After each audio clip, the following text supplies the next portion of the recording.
Hello everyone, welcome back to the channel. So यहाँ पर हम आप नेक्स्ट सीरीज़ जो है हमारी स्टार्ट कर रहे हैं एमसीक्यू सीरीज़ की, जो कि आपको प्री और मेंस दोनों में हेल्प करेगी। तो स्टार्ट करने से पहले please subscribe the channel and if you like the video so please like the video. इससे क्या है कि आपको बहुत ज़्यादा मोटिवेशन मिलता है कि दैट यू आर कि जो भी वीडियो है वो आपको थोड़ी सी भी हेल्पफुल हो रही है। तो चलिए यहाँ पे क्वेश्चन सेशन जो है इसको स्टार्ट करते हैं। तो हमारा जो फर्स्ट क्वेश्चन है, a patient with ascending weakness. Ascending means starting from lower end going to the higher section. यहाँ पे लोअर और हायर में हम क्या कंसिडर करेंगे? लोअर में आएंगे हमारे टोज और हायर मतलब कि टोज से जस्ट मूविंग अबव। तो a patient with ascending weakness, एक पेशेंट है जो असेंडिंग वीकनेस से है, उसको कौन सा इलेक्ट्रोलाइट इम्बैलेंस होगा? तो सिंपल क्वेश्चन ये है कि कौन सा इलेक्ट्रोलाइट है जिसके इम्बैलेंस होने की वजह से हमारे बॉडी में वीकनेस होगी। और वीकनेस जो है जनरलाइज्ड वीकनेस नहीं होगी, असेंडिंग वीकनेस होगी। पहले टोस में आएगा, फिर फूट में, फिर लेग्स में, फिर धीरे धीरे एब्डोमेन में फील होगा, फिर मतलब इस तरीके से, मतलब पेरिफेरली हमें पहले वीकनेस आएगी, जैसे कि हाथों में पहले वीकनेस आएगी, वो सेंटर में जाएगी। तो वीकनेस जो है जो पेरिफेरल से सेंटर की ओर जा रही है, दिस इज असेंडिंग वीकनेस। तो यहाँ पर हम इसको थोड़ा सा देखते हैं। एक कंडीशन आएगी हाइपोकैलीमिया, एक कंडीशन आती है हाइपोकैलीमिया।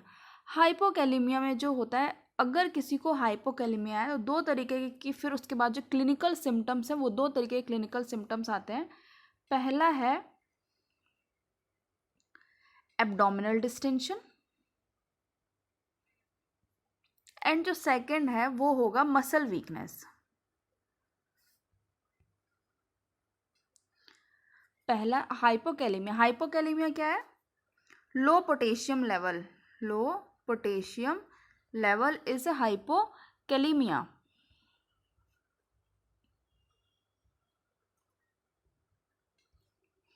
तो यहाँ पे हमने क्या देखा, हाइपोकैलीमिया जब भी होता है, hypokalaemia is low potassium level. तो जब भी हाइपोकैलीमिया होगा दो तरीके के सिम्टम आएंगे। फर्स्ट जो आएगा वो होगा एब्डोमिनल डिस्टेंशन, सेकंड जो आएगा वो होगा मसल वीकनेस। तो हमारा क्वेश्चन क्या था? हियर इज आवर क्वेश्चन कि वीकनेस हो रही है तो सीरम मैग्नीशियम, हमारे ऑप्शन में क्या है? Serum calcium, serum potassium, serum sodium and serum magnesium. हमने यहाँ पे क्या दिया है कि हाइपोकैलीमिया की वजह से फर्स्ट होता है एब्डोमिनल डिस्टेंशन, मतलब पेट फूलेगा, और दूसरा क्या होता है? Muscle weakness. तो हाइपोकैलीमिया को ट्रीट करने के लिए क्या करेंगे? ट्रीटमेंट ऑफ हाइपोकैलीमिया, पहले जो है हम यहाँ पे फ्लूइड जो भी पोटेशियम है, जब पोटेशियम की भी, तो potassium replacement therapy, potassium replacement therapy use करेंगे। पोटेशियम रिप्लेसमेंट थेरेपी पे हम क्या क्या जा सकते हैं? हम दो तरीके से कर सकते हैं। हम ओरल और इंट्रावीनस दोनों तरीके से हम यूज़ कर सकते हैं पोटेशियम रिप्लेसमेंट थेरेपी को। इंट्रावीनस में हमें जो है पोटेशियम देना होता है पेशेंट को, डायरेक्ट जो पोटेशियम क्लोराइड है, डायरेक्ट जो पोटेशियम क्लोराइड है वो देते हैं पेशेंट को। ओरल में हम पोटेशियम के सिरप्स आते हैं, पोटेशियम के सिरप्स आते हैं, वो हम दे सकते हैं अगर हम पोटेशियम रिप्लेसमेंट थेरेपी पे जाते हैं। तो बाकी हम जो पोटेशियम रिच डाइट है उसको भी हम फॉलो कर सकते हैं। अच्छा, जब भी हम पोटेशियम रिप्लेसमेंट थेरेपी,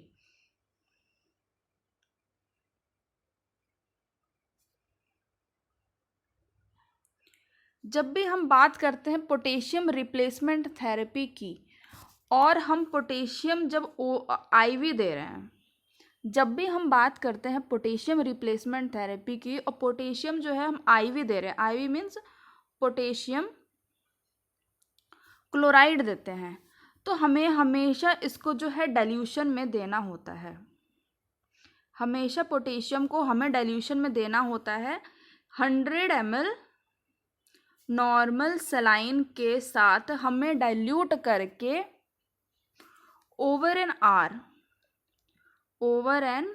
आर मतलब कि पोटेशियम को 100 ml डाइल्यूशन में देके 100 ml NS में पोटेशियम को डाइल्यूट करके और 1 घंटे के अंदर धीरे धीरे करके हम इस तरीके से रिप्लेसमेंट करते हैं पोटेशियम का। जब भी हम रिप्लेसमेंट कर रहे हैं इंट्रावीनस, अगर हमने पोटेशियम का बोलस दे दिया, अगर हमने पोटेशियम का बोलस दे दिया तो ये क्या एक कॉम्प्लिकेशन करे। कभी भी पोटेशियम का बोलस नहीं दिया जाता है, क्योंकि जब भी हम पोटेशियम का बोलस देंगे ये कॉज करेगा कार्डियक अरेस्ट, ये कॉज करेगा कार्डियक अरेस्ट। तो हमें हमेशा क्या करना है, जब भी हम पोटेशियम रिप्लेसमेंट थेरेपी आईवी दे रहे हैं तो हमें हमेशा डाइल्यूशन में देना है, ये चीज़ हमें हमेशा ध्यान रखनी है। जब भी हम क्लिनिकल भी करेंगे तब भी हमें इस चीज़ को ध्यान रखना है कि पोटेशियम का रिप्लेसमेंट हमेशा डाइल्यूशन में करेंगे, वरना ये कॉज करेगा कार्डियक अरेस्ट। और मेनली जो है हाइपोकैलेमिया जो हमने यहाँ पर देखा, हमारा जो था कि हमने हाइपोकैलेमिया देखा था। हाइपोकैलेमिया मेनली कब होता है, आफ्टर सर्जरी,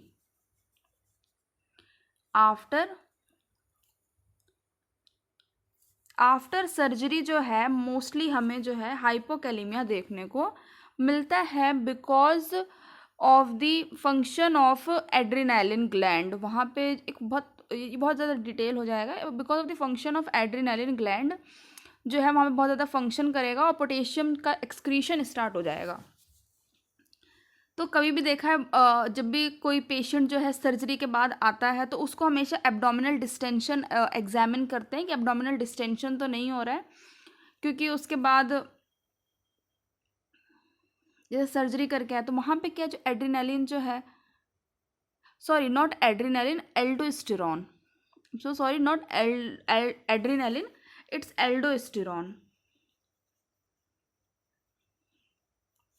तो एल्डोस्टेरॉन क्या फंक्शन करेगा, पोटेशियम का एक्सक्रीशन करेगा, सोडियम का रिटेंशन करेगा। जब भी पेशेंट आता है सर्जरी के बाद तो हम हमेशा उसको एब्डोमिनल डिस्टेंशन के लिए एग्जामिन करते हैं कि बाउल मूवमेंट हो रहे हैं नहीं हो रहे हैं, ब्लैडर मूवमेंट हो रहे हैं या नहीं हो रहे हैं, एब्डोमेन तो नहीं डिस्टेंट हो रहा है।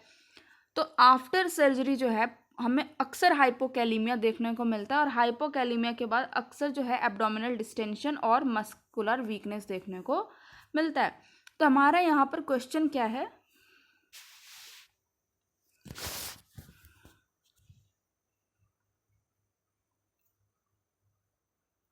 हमारा क्वेश्चन क्या है, a patient with ascending weakness to diagnose with which. तो असेंडिंग डिसेंडिंग यहाँ पर जो है ये सिर्फ एक कन्फ्यूजन के लिए बताया गया है। असेंडिंग डिसेंडिंग जो है एक कन्फ्यूजन के लिए बताया गया। मेनली यहाँ पर क्वेश्चन क्या है, कौन से इलेक्ट्रोलाइट इम्बैलेंस की वजह से वीकनेस आएगी।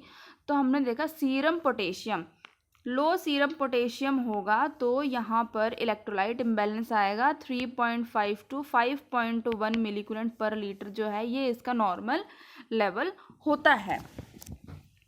तो व्हाट वी सी कि सीरम पोटेशियम जो है सीरम पोटेशियम 3.5 to 5.1 होता है, और अगर इससे नीचे है लेवल तो वहाँ पर हमें वीकनेस देखने को मिलेगी, क्योंकि हाइपोकैलेमिया के साइड इफ़ेक्ट्स जो हैं वो क्या है, एब्डोमिनल डिस्टेंशन और मस्कुलर वीकनेस। और हाइपोकैलेमिया मोस्टली हमें कब देखने को मिलता है, आफ्टर सर्जरी भी हमें हाइपोकैलेमिया देखने को मिलता है।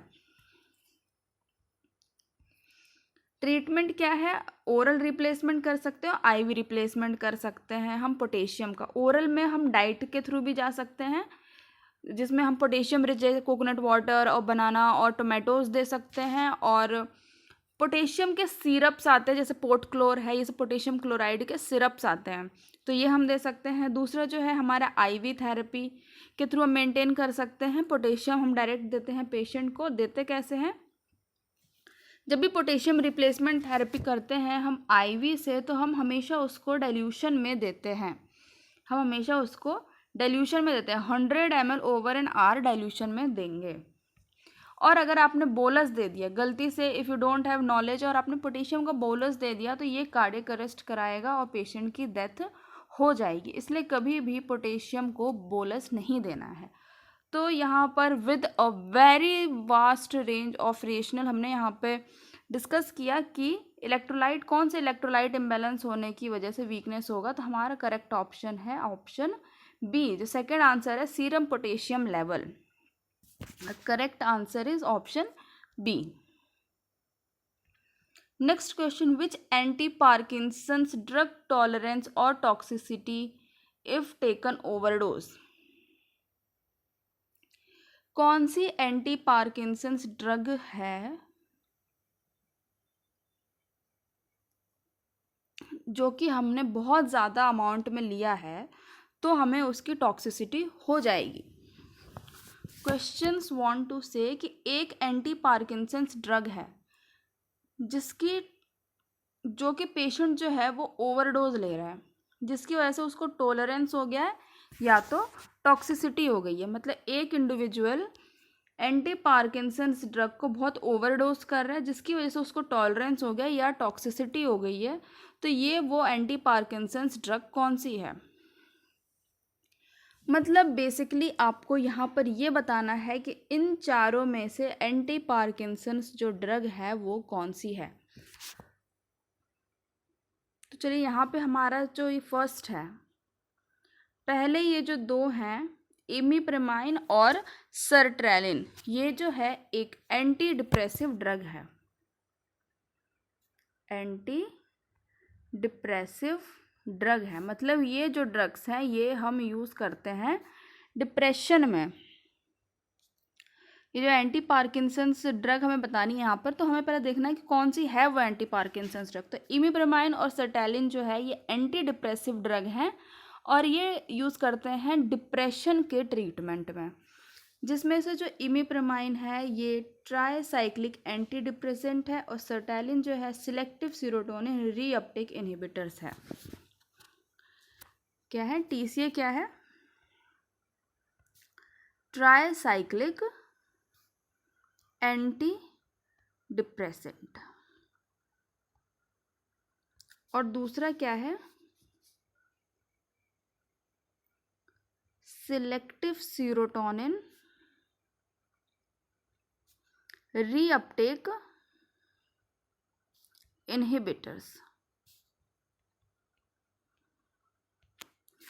तो ये जो दोनों है ये तो एंटी डिप्रेसेंट ड्रग है, जिसमें से इमिप्रेमाइन जो है टीसीए ड्रग है, that is tricyclic anti depressant, और सर्टेलिन जो है एसएसआरआई है, that is selective serotonin reuptake inhibitor. फिर इसके बाद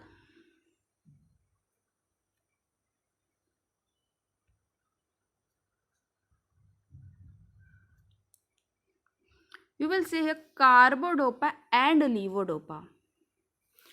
कार्बोडोपा पार्किंसंस होता कब है, when decrease level of dopamine, decrease level of dopamine will cause Parkinson's. तो यहाँ पर हमें क्या करना है, डोपामीन का लेवल कम होने की वजह से पार्किंसंस हो रहा है, तो हमें क्या करना है डोपामीन का लेवल बढ़ाना है। हमें डोपामीन का लेवल बढ़ाना है, उसके लिए हम क्या देंगे, ऐसी ड्रग्स जो डोपामीन के लेवल को बढ़ा दे।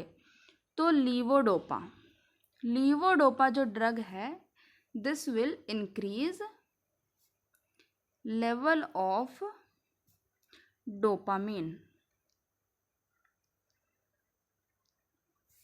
In brain. ठीक है, यहाँ पर ये डोपामिन का लेवल यूज़ करना, बट यहाँ पर एक चीज़ और है कि जब हम डोपामिन का लेवल बढ़ेगा तो हमारे जो पेरिफेरल ऑर्गन्स हैं वो भी कुछ डोपामिन को यूज़ करेंगे। तो यहाँ पर जितना अमाउंट में ब्रेन को डोपामिन मिलना चाहिए तो वो नहीं मिलेगा, क्योंकि कुछ पेरिफेरल ऑर्गन्स भी उसको यूज़ कर लें। इसीलिए हमेशा लीवोडोपा के साथ कार्बिडोपा दिया जाता है, because this will prevent use of dopamine by periphery. ठीक है, तो हमने क्या देखा कि लीवोडोपा जो है this will increase the level of dopamine in brain, but what will the carbidopa will do, this will prevent use of dopamine by periphery. Okay, तो यहाँ पर क्या है कि एंटी पार्किंसंस ड्रग, तो हमें तो ये पता चल गया ये दोनों तो एंटी डिप्रेसेंट हैं, और यहाँ पर लीवोडोपा यूज़ करते हैं increase level of dopamine in brain, और कार्बिडोपा यूज़ करते हैं this will prevent use of dopamine by periphery. तो लीवोडोपा एंड कार्बिडोपा को हम कंबाइंड फॉर्म में देते हैं as a anti Parkinson's drug. तो हमारा करेक्ट आंसर जो है वो है थर्ड। तो अगर लीवोडोपा एंड कार्बिडोपा का ओवर यूज कर रहे हैं,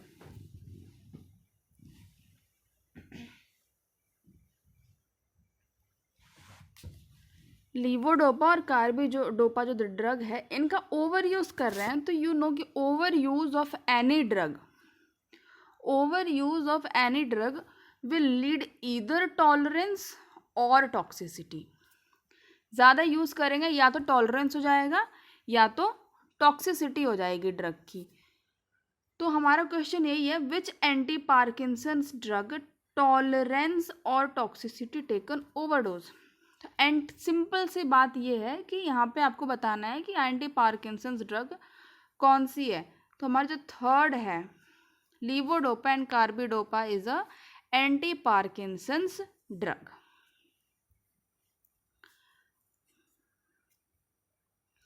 next question, position use while insertion of nasogastric tube. कौन सी पोजीशन हम यूज करेंगे जब हम नेजोगैस्ट्रिक ट्यूब को डालते हैं? Supine, mid Fowler, Trendelenburg and high Fowler.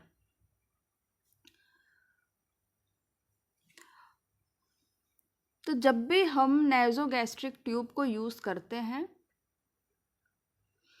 हम हमेशा यूज करते हैं हाई फाउलर पोजीशन में। इस तरीके का पोजीशन मेंटेन करता है patient. This is bed and this the elevated bed. तो यहाँ पर जो है 90 डिग्री के हम यूज़ करते हैं, तो ये this is the high Fowler's position. यहाँ पर क्या है ये जो पोजीशन है इस पोजीशन में हम नेजोगैस्ट्रिक ट्यूब इंसर्शन करते हैं। अब जो भी एनजी ट्यूब है हाउ विल यू मेजर की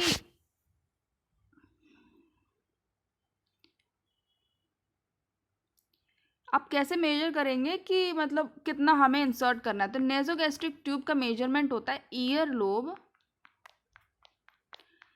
लोब से आप मेजर करेंगे टिप ऑफ द नोज, और फिर यहाँ से मेजर करेंगे एक्सटर्नली मेजर करेंगे जिफिस्टर्नम तक,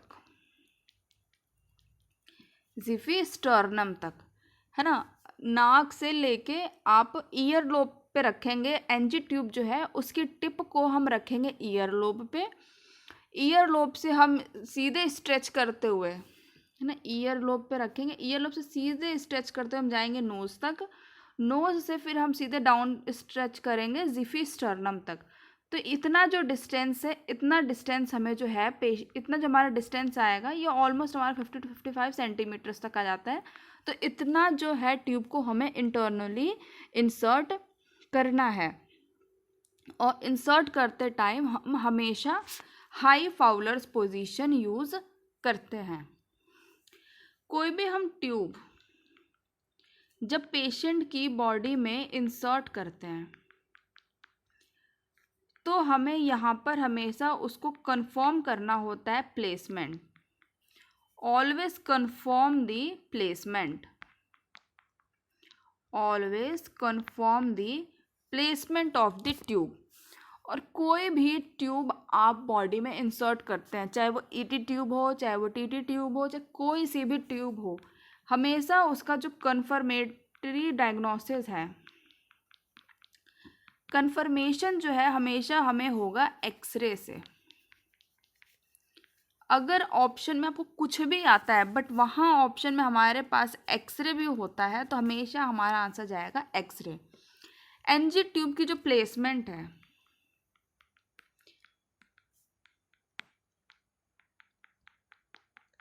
इसको हम कौन कौन से मेथड से कंफर्म कर सकते हैं? एनजी ट्यूब की जो प्लेसमेंट है इसको हम कौन कौन से मेथड से कंफर्म कर सकते हैं? पहले तो हमारा जो मोस्ट कंफर्मेटरी है,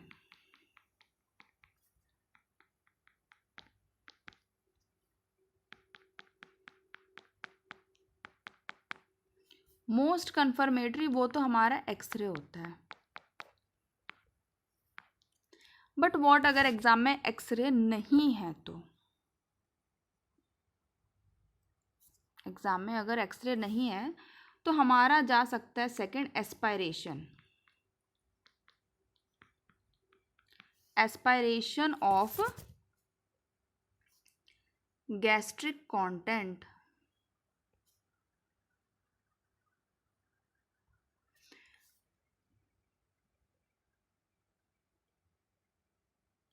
aspiration of gastric content. Next क्या है हमारा? ऑस्कल्टेशन।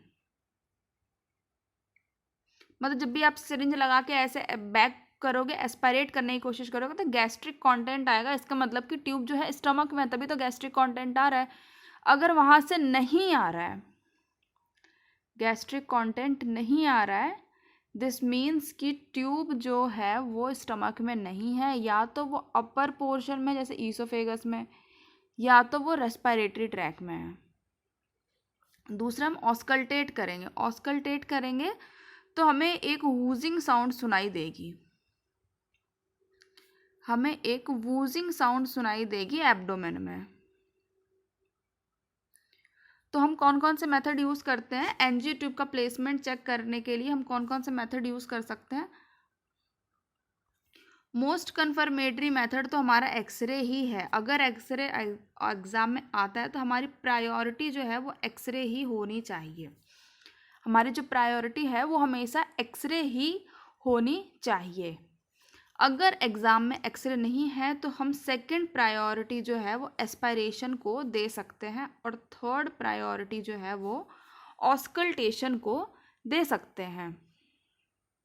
हमने क्या देखा? एनजी ट्यूब का प्लेसमेंट करने के लिए हमारी जो फर्स्ट प्रायोरिटी है वो है एक्सरे, जो सेकंड प्रायोरिटी है वो है एस्पायरेशन, जो थर्ड प्रायोरिटी है वो है ऑस्कल्टेशन। तो हियर इज अ क्वेश्चन, क्या है हमारा क्वेश्चन? ये रहा, position use while insertion of nasogastric tube. तो हमारा जो इसमें करेक्ट आंसर है fourth, high Fowler position. High Fowler position जो है हम यूज करते हैं नेजोगैस्ट्रिक ट्यूब इंसर्शन के टाइम पे। कैसे हम मेजर करते हैं?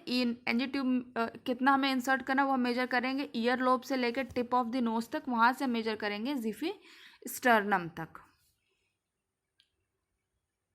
फिर क्या, एनजी ट्यूब का प्लेसमेंट हमें कंफर्म करना है, उसके लिए हम एक्सरे करते हैं, दूसरा हम एस्पायरेशन करते हैं, तीसरा हम ऑस्कल्टेशन करते हैं।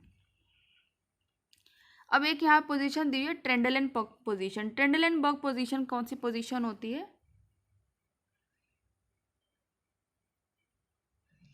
इस पोजीशन में क्या करता है? दिस इज बेड, नॉर्मल एक सुपाइन बेड है ये, बट ट्रेंडलेनबर्ग पोजीशन में ये है लेग साइड और ये है हेड साइड। सेम यहाँ पर होगा बट इसमें जो है बेड इस तरीके से होगा। This is bed, this is leg side and this is head side. तो ये है ट्रेंडलेनबर्ग पोजीशन। ये हम कौन सी कंडीशन में यूज़ कर सकते हैं? ट्रेंडलेनबर्ग, कभी किसी को कॉर्ड प्रोलैप्स है ना, कॉर्ड प्रोलैप्स है, अगर प्रेग्नेंट वुमेन्स में अगर कॉर्ड बाहर निकल रही है तो हम ट्रेंडलेनबर्ग यूज़ कर सकते हैं। अगर पेशेंट शॉक में है, स्पेशली कार्डियक शॉक में है, अक्सर हमने सुना है ना कि जब भी बीपी फॉल हो रहा है तो पैरों को ऊपर कर दो, तो अगर पेशेंट कार्डियक शॉक में है तो वहाँ पर भी हम ट्रेंडलेनबर्ग पोजीशन यूज़ कर सकते हैं। मिड फाउलर हम दे सकते हैं जब भी हम पेशेंट को फीडिंग दे रहे हैं, मतलब जब भी हम पेशेंट या तो सेल्फ फीड कर रहे हैं पेशेंट या हम आरटी फीड दे रहे हैं तो वहाँ पे हम यूज़ कर सकते हैं मिड फाउलर पोजीशन। और सुपाइन पोजीशन पेशेंट बिल्कुल स्ट्रेट रहता है, और हम कोई भी अगर ऐसा प्रोसीजर कर रहे हैं, केयर कर रहे हैं, बॉडी केयर कर रहे हैं, तो इस तरीके के टाइम पे हम जो सुपाइन पोजीशन दे सकते हैं। तो नेसोगैस्ट्रिक ट्यूब इंसर्शन के टाइम पे हमें देना होता है high Fowler position. The correct answer is answer 4th। Next question है, following measures are used to decrease cerebral oedema except. Cerebral oedema, oedema of cerebrum, that is brain और brain tissue. अगर मैं इसको हिंदी भाषा में कहूँ तो दिमाग में सूजन। तो हम कौन कौन से फॉलोइंग मेजर्स को यूज़ करेंगे और सेरिब्रल एडिमा को कम करने के लिए। बट यहाँ पर क्वेश्चन ये नहीं पूछा गया कि कौन से मेथड्स को यूज़ करेंगे सेरिब्रल एडिमा को कम करने के लिए। यहाँ पर हमारा क्वेश्चन बहुत ही क्लियर पूछा गया है, एक्सेप्ट। कौन से मेथड को यूज़ नहीं करेंगे, कौन से मेथड को यूज़ नहीं करेंगे सेरिब्रल एडिमा को कम करने के लिए।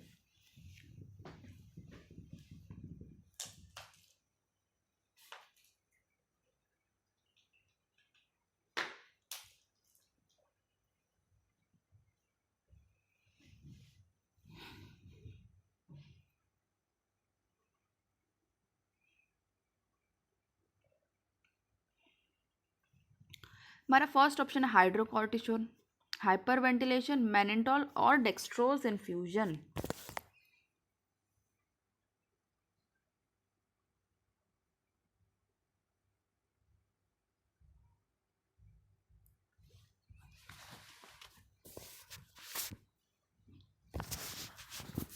तो पहले हम देखते हैं कि कॉज क्या है, सेरिब्रल एडिमा के कॉज क्या है।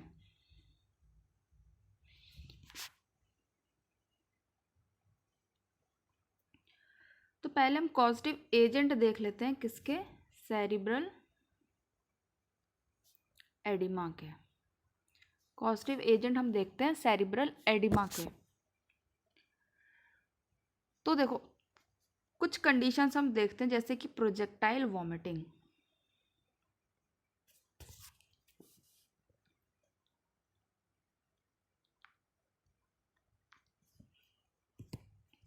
या फिर इंजरी, या फिर ट्रॉमा, या फिर सीवियर हेडेक।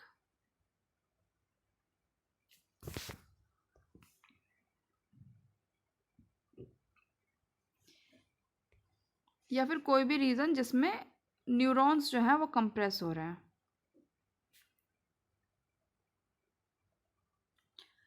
तो इस कंडीशन में क्या होगा, projectile vomiting with leads to metabolic acidosis. Projectile vomiting will leads to metabolic acidosis. तो इस कंडीशन में क्या होगा, इंक्रीज हो जाएगा आईसीपी, इंक्रीज हो जाएगा ICP. ICP is intracranial pressure, ICP is intracranial pressure. तो सेरिब्रल एडिमा के पहले तो हमने कॉज देखे कि पहले तो हमने देखा कि सेरिब्रल एडिमा होता क्या है। तो एडिमा ऑफ ब्रेन टिश्यूज होता क्यों है, कॉज देखा कि सेरिब्रल एडिमा क्यों होता है, या तो प्रोजेक्टाइल वॉमिटिंग हो, या तो इंजरी, या तो ट्रॉमा हो जाए, सीवियर हेडेक हो रहा है, न्यूरॉन्स कंप्रेस हो रहे हैं। तो इस कंडीशन में क्या, आईसीपी बढ़ जाता है। तो जब ऐसी कंडीशन आती है जिसमें इंक्रीज हो जाता है आईसीपी, जिसमें इंक्रीज हो जाता है इंट्राक्रेनियल प्रेशर, तो इंट्राक्रेनियल प्रेशर बढ़ेगा तो पेशेंट होगा अनकॉन्शियस, पेशेंट हो जाएगा अनकॉन्शियस। मतलब ऐसा नहीं है कि इंट्राक्रेनियल प्रेशर बढ़ते ही अनकॉन्शियस हो गया, प्रोग्रेसिवली क्या है, पेशेंट हो जाएगा अनकॉन्शियस। अनकॉन्शियस होने का मतलब है डिक्रीज जीसीएस, ओके, डिक्रीज हो जाएगा जीसीएस। अब हमें क्या करना है, जीसीएस को इम्प्रूव करना है। अच्छा, एक यहाँ पर इम्पॉर्टेंट चीज़ है, आईसीपी बढ़ा है, ये आपको कैसे पता चलेगा कि आईसीपी बढ़ रहा है? यहाँ पे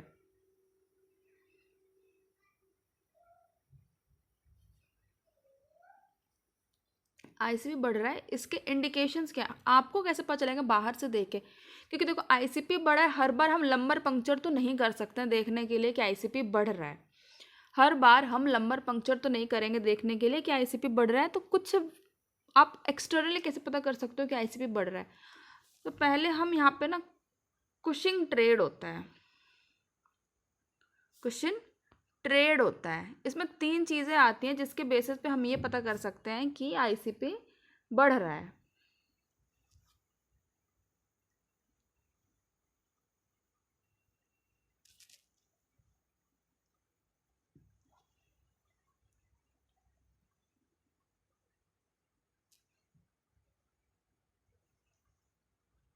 पहला आएगा इंक्रीज सिस्टोलिक ब्लड प्रेशर।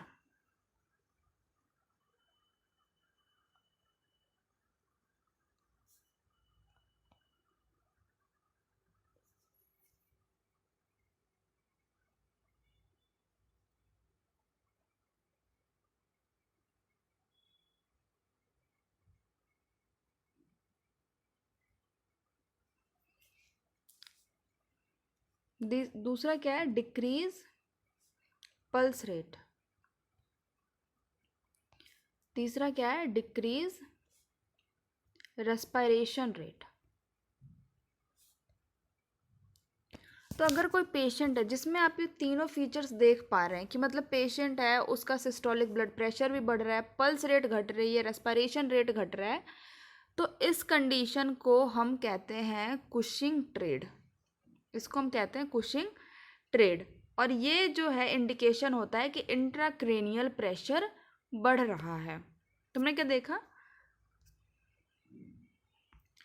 कि यहाँ पर ब्रेन के टिश्यूज़ में स्वेलिंग हो रही है, एडिमा हो रहा है।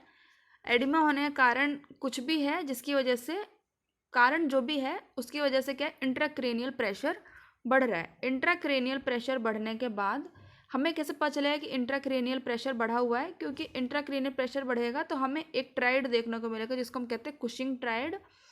कुशिंग ट्राइड देखने को मिलेगा। कुशिंग ट्राइड में आप देखोगे इंक्रीज हो जाता है सिस्टोलिक ब्लड प्रेशर, डिक्रीज हो जाएगा पल्स रेट, डिक्रीज हो जाएगा रेस्पिरेशन रेट। तो मतलब हमें समझ में आएगा कि यहाँ पर जो है वो आईसीपी बढ़ रहा है। तो देखिए, इंक्रीज होगा आईसीपी, इसके बाद क्या होगा, अनकॉन्शियस होगा पेशेंट, इसके बाद क्या होगा, डिक्रीज होगा GCS. GCS is Glasgow coma scale. तो हमें यहाँ पे अल्टीमेट ये जो चीज़ हो रही है इसको हमें इम्प्रूव करना है, जिसके लिए हमें करना है सेरिब्रल एडिमा को कम करना है। तो हमारा जो फर्स्ट ऑप्शन है, सबसे पहले जो है हम देखेंगे, हमारा जो है ये ऑप्शन मैनेंटॉल।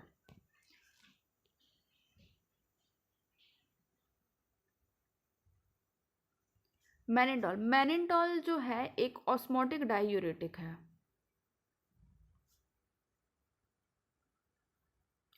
ऑस्मोटिक डायूरेटिक है।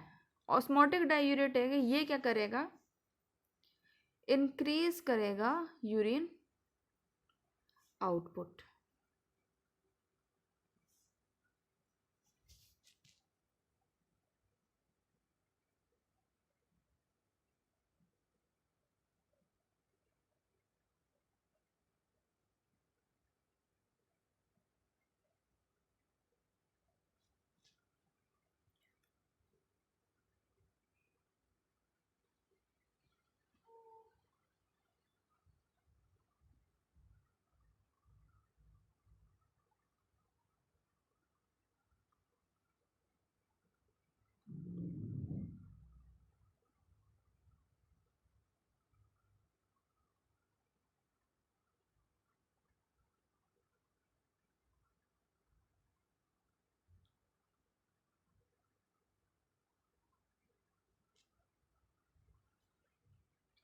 इंक्रीज़ करेगा यूरिन आउटपुट, और यूरिन आउटपुट इंक्रीज़ होगा तो यहाँ पर ये डिक्रीज़ करेगा सेरिब्रल एडिमा को, डिक्रीज़ कर देगा सेरिब्रल एडिमा को। सेकंड क्या है, स्टीरॉइड्स। स्टीरॉइड्स जो है ये इंक्रीज़ करते हैं ब्लड ग्लूकोज लेवल को।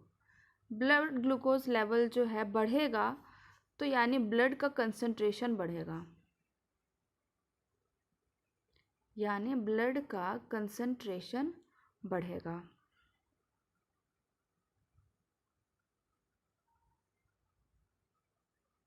और यहाँ पर ये डिक्रीज़ करेगा सेरिब्रल एडिमा को। नेक्स्ट क्या है, हाइपर वेंटिलेशन। हाइपर वेंटिलेशन तो एक चीज़ और है, जब भी बॉडी में इंक्रीज़ होता है CO2 तब इंक्रीज़ हो जाता है ICP। जब भी बॉडी में इंक्रीज़ होगा CO2 तब इंक्रीज़ होगा ICP। तो हाइपर वेंटिलेशन क्या करेगा, इंक्रीज़ करेगा O2 को। Increase O2 means decrease CO2। तुमने क्या देखा कि CO2 बढ़ेगा तो ICP बढ़ेगा, और हम यहाँ पर क्या कर रहे हैं, हाइपर वेंटिलेट कर रहे हैं। हाइपर वेंटिलेट कर रहे हैं, इंक्रीज़ कर रहे हैं O2 को, जो CO2 को डिक्रीज़ करेगा। तो डिक्रीज़ होगा CO2 तो डिक्रीज़ होगा ICP, और ICP कम होगा तो यहाँ पर जो सेरिब्रल एडिमा है वो कम हो जाएगा। तुम्हारा यहाँ पे क्वेश्चन क्या था, following measures are use to decrease cerebral oedema except. Hydrocortisone, hyper ventilation और मैनिटॉल। और हम जो है 3% NS भी यूज़ कर सकते हैं सेरिब्रल एडिमा को कम करने के लिए। तुम्हारे पास यहाँ पर क्या क्या ऑप्शंस थे, हाइड्रोकॉर्टिसोन दे सकते हैं, हाइपर वेंटिलेट करते हैं, मैनिटॉल देते हैं, बट डेक्सट्रोज का इन्फ्यूजन नहीं देते हैं। डेक्सट्रोज का ऑलरेडी सेरिब्रल एडिमा है, डेक्सट्रोज दे रहे हैं हम, तो इससे क्या है कि मतलब ये this is will not effective. तो करेक्ट आंसर इज 4। यहाँ पर क्वेश्चन एक्सेप्ट का क्वेश्चन था, तो हमें 3 ऑप्शन ऐसे चूज़ करने थे जो सेरिब्रल एडिमा को कम करते हैं, बट एक जो ऑप्शन है वो सेरिब्रल एडिमा को कम नहीं करता है। उसमें हमारा हाइड्रोकॉर्टिसोन, हाइपर वेंटिलेशन और mannitol.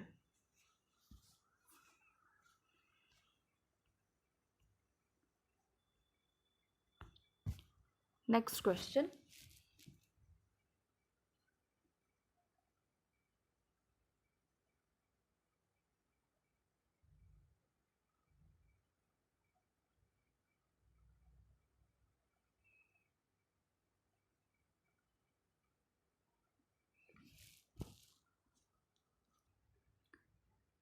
so next question is, during administration of enema client complain of abdominal cramp, what should the nurse do। कि जब भी हम एनिमा दे रहे हैं तो क्लाइंट कंप्लेन कर एब्डोमिनल क्रैम्प की, तो हमें क्या करना चाहिए। तो पहले एनिमा हम कौन सी पोजीशन में देते हैं, तो we will use Sims position. Sims position हम यूज़ करते हैं एनिमा देने के लिए। अगर ऑप्शन में सिम्स पोजीशन नहीं है तो हम सेकंड यूज़ कर सकते हैं lateral position.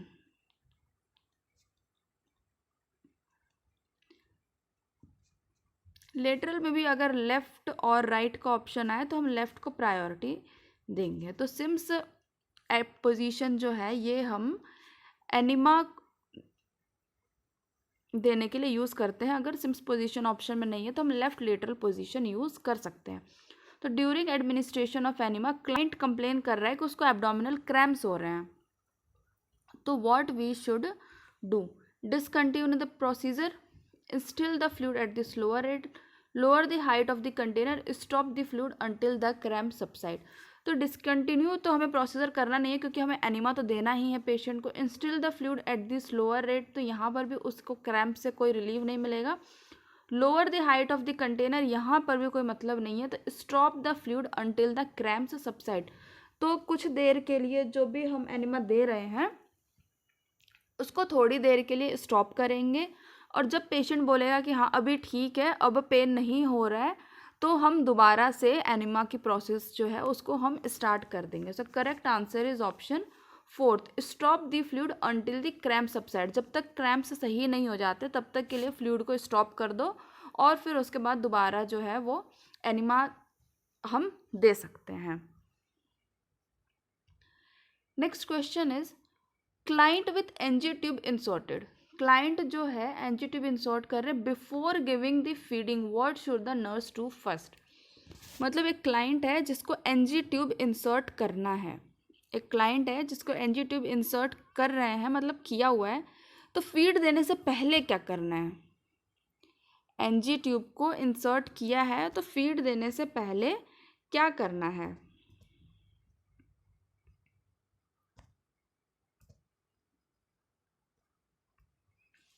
Instill normal saline to tune to maintain patency. Auscultate the epigastric area with placing palm of hand.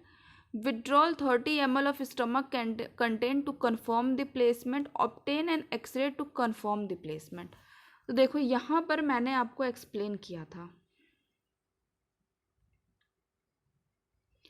कि अगर ऑप्शन में एक्सरे है तो एक्सरे को ही प्रायोरिटी देनी है। वही हमारे पास यहाँ पर ये नेक्स्ट क्वेश्चन जो है ये अराइज हुआ है कि एनजी ट्यूब तो इंसर्ट कर दी है और फीड देनी है। अब एनजी ट्यूब डाल दी है, उसके बाद फीड देनी है, लेकिन फीड देने से पहले क्या करना है, क्योंकि अगर आपने चेक नहीं किया प्लेसमेंट और फीड दे दी, और अगर गलती से जो एनजी ट्यूब है वो रेस्पिरेटरी ट्रैक में जा चुकी होगी, तो पूरा का पूरा फीड जो है वो रेस्पिरेटरी ट्रैक में चला जाएगा, वहाँ पर कॉज कर देगा एस्पिरेशनल निमोनिया। तो हम कंडीशन ठीक करने की जगह कंडीशन को और बिगाड़ देंगे। तो instil normal saline to tune the patency, तो यहाँ पर ये कंफर्म तो नहीं होगा, ये फीड देने के बाद करेंगे। फीड देने के बाद थोड़ा सा वाटर देंगे पेशेंट को, ताकि जो ट्यूब है वो फ्लश हो जाए और ब्लॉक ना हो ट्यूब। तो नॉर्मल सलाइन तो यूज़ नहीं करेंगे, नॉर्मल वाटर यूज़ करेंगे। तो ये ऑप्शन हमारा गलत है। Auscultate the epigastric area with placing palm of the hand. तो हमेशा ऑस्कल्टेशन जो है ये स्टेथोस्कोप से होता है, हमेशा ऑस्कल्टेशन जो है ये स्टेथोस्कोप से होता है, पाम ऑफ द हैंड से नहीं होता है। तो ये भी गलत हो गया। Withdrawal 30 ml of stomach content to confirm the placement. ठीक है, अगर हमने स्टमक कंटेंट निकाला है और वहाँ से गैस्ट्रिक कंटेंट आ रहा है, तो हम यहाँ पे श्योर कर सकते हैं कि हाँ जो एनजी ट्यूब है वो स्टमक के अंदर ही है। लेकिन हमारे पास उससे भी एक बेहतर ऑप्शन है, obtain an X-ray to confirm the tube. वही एक एक्सरे करवा लो जिससे हम 100% श्योर हो जाएं कि हाँ स्टमक के अंदर ही है एनजी ट्यूब, रेस्पिरेटरी ट्रैक में नहीं गया है। अगर हमारे पास ये ऑप्शन नहीं होता तो ये आंसर भी हमारा करेक्ट जा सकता था, लेकिन हमारे पास और बेटर ऑप्शन है, इसीलिए हम इस ऑप्शन पे जाएंगे, that is the obtain an x-ray to confirm the placement of the tube। so fourth answer is the correct answer कि एक पेशेंट को नाक में एनजी ट्यूब डाली है और फीडिंग देनी है, तो फीडिंग देने से पहले हम जो है वो एनजी ट्यूब का प्लेसमेंट चेक कर लेंगे, ताकि गलती से भी अगर मान लो कि रेस्पिरेटरी ट्रैक में एनजी ट्यूब गई है और हमने फीड दे दिया, तो क्या होगा, पेशेंट के लंग्स में चला जाएगा फीड और वहाँ पर उसको वो निमोनिया कॉज कर देगा। तो हम प्लेसमेंट कैसे चेक करेंगे? प्लेसमेंट चेक करने का बेस्ट ऑप्शन है कि एक्सरे करवा लो। एक अगर एक्सरे हो जाएगा तो 100% श्योरिटी हो जाएगी कि जो ट्यूब है वो रेस्पिरेटरी ट्रैक में ही गया है। अगर हमारे पास ये ऑप्शन नहीं होता तो हम थर्ड ऑप्शन की तरफ जा सकते थे कि स्टमक कंटेंट को निकाल के देखो, अगर स्टमक कंटेंट आ रहा है, गैस्ट्रिक कंटेंट आ रहा है, दैट मीन्स कि जो ट्यूब है वो स्टमक में गई है। लेकिन हमारे पास उससे भी एक बेटर ऑप्शन है कि हम एक एक्सरे निकलवा लेते हैं। एक्सरे निकाल के हमें पता चल जाएगा कि 100% जो है एक श्योरिटी हमको मिल जाएगी। तो यहाँ पे हमारा करेक्ट आंसर जो है वो आंसर फोर्थ है।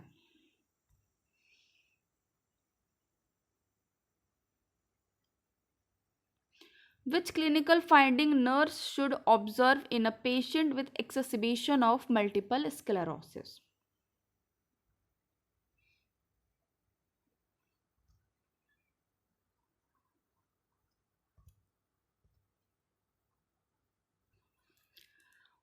Which clinical finding nurse should observe in a patient with exacerbation of multiple sclerosis?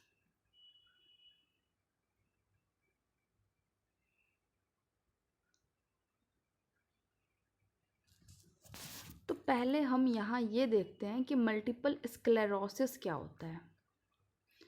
First question जो है हमारा वो यही है कि मल्टीपल स्क्लेरोसिस क्या होता है। So multiple sclerosis is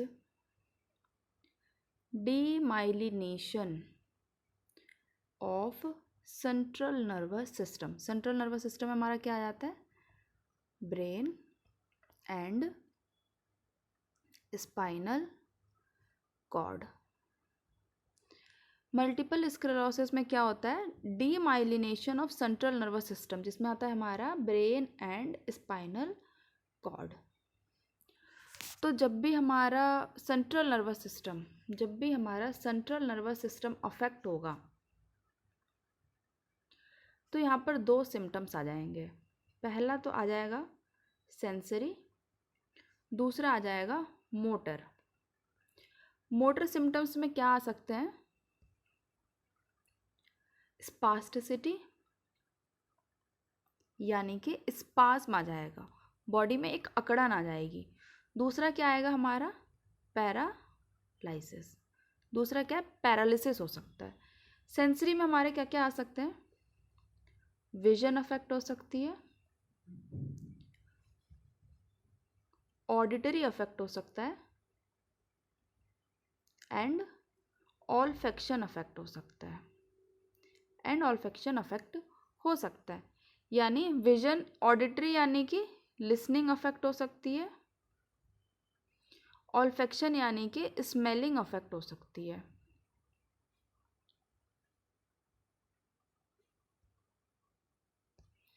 vision में क्या क्या हो सकता है, विजन में हमारा अफेक्ट हो सकता है। तो विजन में जब अफेक्ट होगा तो क्या हो जाएगा, डबल विजन हो जाएगा,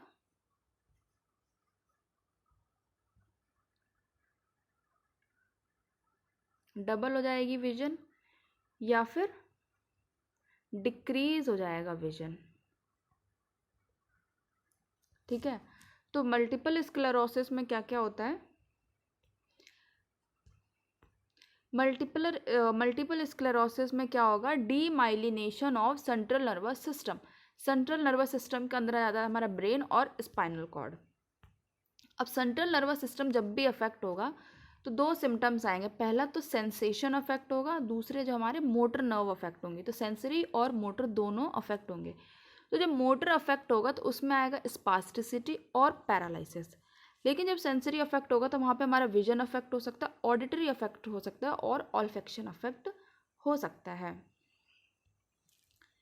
तो यहाँ पर जब भी ये हो रहा है मल्टीपल स्क्लेरोसिस,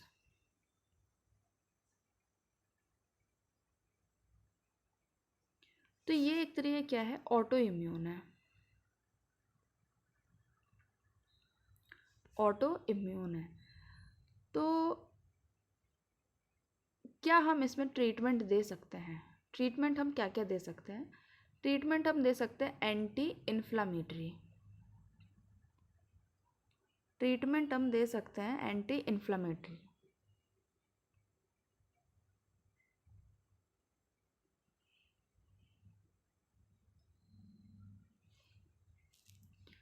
एंटी इन्फ्लामेटरी दे सकते हैं क्योंकि इन्फ्लामेशन हो रहा है। दूसरा ऑटो इम्यून है तो हम इम्यूनिटी सप्रेसेंट दे सकते हैं। तो हम यहाँ पे इम्यून सप्रेसेंट दे सकते हैं, इम्यूनिटी को सप्रेस कर सकते हैं।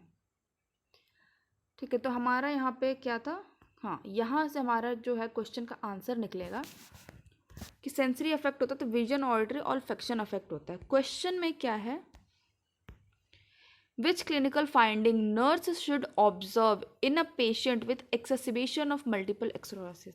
exacerbation means क्या होता है, वर्सनिंग। एक्सासिबेशन मीन्स होता है वर्सनिंग। तो हमने क्या देखा था, विजन अफेक्ट होता है। तो यहाँ पे हमारा first answer is the correct answer कि जब भी मल्टीपल स्क्लेरोसिस होता है और वो एक्सेसिबेट हो जाता है, यानी वो और वर्सन होता जाता है, तो वहाँ पर हमें विजन अफेक्ट देखने को मिलता है। देखो और भी चीज़ें हो सकती हैं, अगर यहाँ से कुछ और ऑप्शन हमारे पास होता, जैसे कि स्पास्टिसिटी, पैरालिसिस, ऑडिटरी अफेक्ट हो रहा है, ऑल्फैक्शन अफेक्ट हो रहा है, बट हमें यहाँ पर जो है ऑप्शन हमें यही मिल रहा है, रेस्टिंग ट्रिमर्स जो है। ये जो ऑप्शन है यहाँ पर रेस्टिंग ट्रिमर्स हमें देखने को मिलता है पार्किंसंस में। रेस्टिंग ट्रिमर्स हमें देखने को मिलता है पार्किंसंस में। फ्लैसिड पैरालिसिस हमें देखने को मिलता है जीबीएस में। और मेंटल रिटार्डेशन तो एक डिफरेंट ही कंडीशन है। तो हमने क्या देखा कि मल्टीपल स्क्लेरोसिस क्या होता है, डीमाइलिनेशन होता है सेंट्रल नर्वस सिस्टम का, जिसमें ब्रेन और स्पाइनल कॉर्ड अफेक्ट हो जाती है। और इसका आंसर क्या जाएगा, डबल विजन, क्योंकि जब मल्टीपल स्क्लेरोसिस में सेंट्रल नर्वस सिस्टम अफेक्ट होता है तो यहाँ पर दो सिम्टम्स आते हैं, है ना, सेंसरी और मोटर। तो हमारे सेंसरी में ये हमारे पास ऑप्शन था विजन में या तो डबल विजन हो सकता है या विजन लॉस हो सकता है। तो हमारे पास हमें पहले ही आंसर मिल गया कि डबल विजन है भाई ऑप्शन में, तो डबल विजन आंसर जाएगा। रेस्टिंग ट्रिमर्स इसलिए नहीं जाएगा आंसर क्योंकि रेस्टिंग ट्रिमर्स जो है क्लिनिकली फीचर जो है, मेन क्लिनिकल फीचर होता है पार्किंसंस का। फ्लैसिड पैरालिसिस जो है वो मेन क्लिनिकल फीचर्स हमें देखने को मिलता है गुलिन बैरे सिंड्रोम में, जो कि जीबीएस है। और मेंटल रिटार्डेशन एक डिफरेंट कंडीशन हो जाती है। मल्टीपल स्क्लेरोसिस का हम ट्रीटमेंट क्या देते हैं, मल्टीपल स्क्लेरोसिस जो है एक ऑटो इम्यून टाइप की डिजीज़ है। ट्रीटमेंट में हम यहाँ पे एंटी इन्फ्लामेटरी दे सकते हैं और इम्यूनिटी सप्रेसर दे सकते हैं, इम्यूनिटी को हम सप्रेस कर सकते हैं। देखो इम्यूनिटी सप्रेस होगी तो यहाँ पर रिस्क ऑफ इन्फेक्शन तो होगा, बट हमें कंडीशन को भी ट्रीट करना है, इसलिए हम यहाँ पर एंटी इन्फ्लामेटरी देंगे। ठीक है। जो लास्ट मैंने वीडियो पोस्ट की थी, जो हमने एमसीक्यू सीरीज़ देखा था, तो उसके रिगार्डिंग जो भी मैंने आप लोगों के लिए सीरीज़ बनाई है, उसके रिगार्डिंग मैंने कम्युनिटी पोस्ट पे, जो चैनल का कम्युनिटी पोस्ट है, वहाँ पर एक पोल किया है। आप प्लीज़, आई नो कि नॉरसेट आने वाला है और वहाँ पर आप लोगों को बहुत ज़्यादा मतलब टाइम कंज्यूमिंग हो रहा है, बट उस पोल का आप जाके प्लीज़ वोट कर सकते हैं, जिससे हेल्प मिलेगी कि आपको ये जो क्वेश्चन सीरीज़ है ये कितनी हेल्पफुल हो रही है। तो आप प्लीज़ जाके वहाँ पे एक पोल करिए, और आप चाहें तो कमेंट भी कर सकते हैं, तो do comment in a comment section, जिससे क्या हेल्प मिलेगी कि किस तरीके के क्वेश्चन सेशंस आपको और वैल्यूएबल लगेंगे, और आप अपना सजेशन भी ऐड कर सकते हैं। So thank you very much.